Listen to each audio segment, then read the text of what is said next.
बिस्मिल्लाहिर्रहमानिर्रहीम अस्सलामुअलैकुम। Welcome to my channel Isa home kitchen.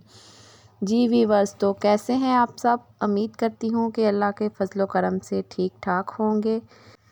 Ji recipe start करन तो पहला जे तुसी मेरे चैनल ते पहली बारी आए हो तो मेरे चैनल नू सबसक्राइब करो और बैल आइकन नू दबाना मत भुलियो ताकि मेरी नई आने वाली हर वीडियो का नोटिफिकेशन सब तो पहला तुहाडे कोल आए। जी तो स्टार्ट करने असी अपनी अज की रेसिपी। जी अज मैं बनाने लगी हाँ अचारी चिकन, जिदे वास्ते मैं लिया है आधा कप तेल का और उहदे विच मैं एक प्याज डालांगी चॉप किया होया और उन्होंने हल्का सा लाइट ब्राउन करांगी।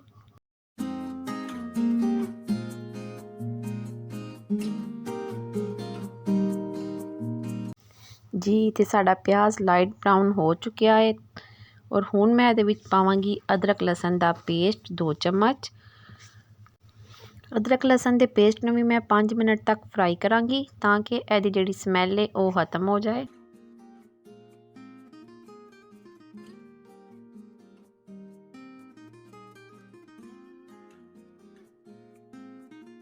जी तो अदरक लहसुन फ्राई हो चुका है और हुण मैं इहदे विच पावांगी चिकन 1 किलो।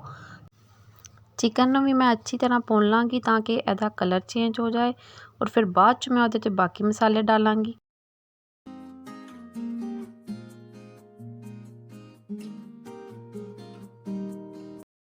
जी तो चिकन भी ब्राउन हो चुका है और हुण इहदे च मैं पावांगी एक टमाटर चॉप किया होया।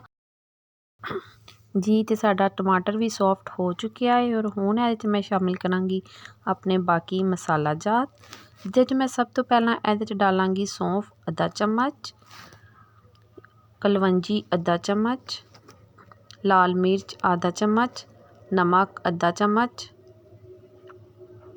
है, हल्दी का पेस्ट मैं डालिया है। इहदी मैं रेसिपी तुहाडे नाल पहला शेयर कर चुकी हाँ। जी तो मसाले डालन तो बाद हुण मैं चिकन नूं अच्छी तरह भुन लाँगी ताकि इहदा घ्यो जिहड़ा है वो अलहदा हो जाए। और अगर तुसी ज़्यादा स्पाइसी खाना चाहते हो तो तुसी अपनी मर्जी के नाल नमक मिर्च घट वध कर सकते हो।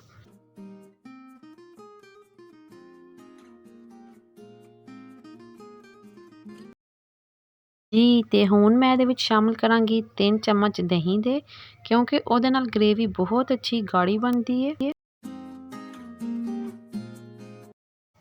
जी तो चिकन मैं चंगी तरह भुन लिया है और इहदे च मैं कोई बाहर का मसाला इस्तेमाल नहीं किया है, सारे मसाले घर दे डाले ने। और अगर तुसी इह च बाहर का अचारी मसाला डालना चाहते हो तुसी वो भी डाल सकते हो, कोई मसला नहीं है। और हुण मैं इह च डालांगी 1 गिलास पानी का। जी तो पानी मैं डाल दिता है, हुण इहदे उत्ते मैं देवांगी कवर और इहनूं मैं आधा घंटा हल्की अग ते पकावांगी ताकि साडा चिकन अच्छी तरह सॉफ्ट हो जाए। जी वीवर्स ते चिकन नूं पकदियां आधा घंटा हो चुका है, तुसी देख सकते हो कितना अच्छी तरह सॉफ्ट हो चुका है। और हुण मैं इहदी करांगी बुनाई और नाल ही मैं इहदे च पावांगी 4 तो 5 मिर्चां।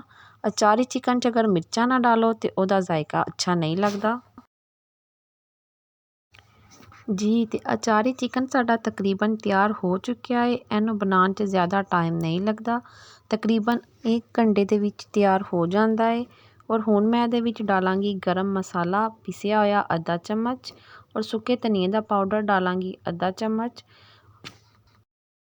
जी वीवर्स ते साडा अचारी चिकन तैयार हो चुका है, माशाल्लाह बहुत अच्छी शक्ल है और जायका भी बहुत ही अच्छा है और खुशबू बहुत अच्छी आ रही है। अगर तुहानू मेरी रेसिपी अच्छी लगी है कमेंट सैक्शन च लाजमी दस्सिओ, मेरी वीडियो नू लाइक करो शेयर करो और अगर मेरे चैनल ते पहली दफ़ा आए हो तो मेरे चैनल नू सबसक्राइब करो और बैल आइकन नू दबाना मत भूलियो। वीडियो नू देखण दा और लाइक करन दा बहुत बहुत शुक्रिया। अल्लाह हाफिज़।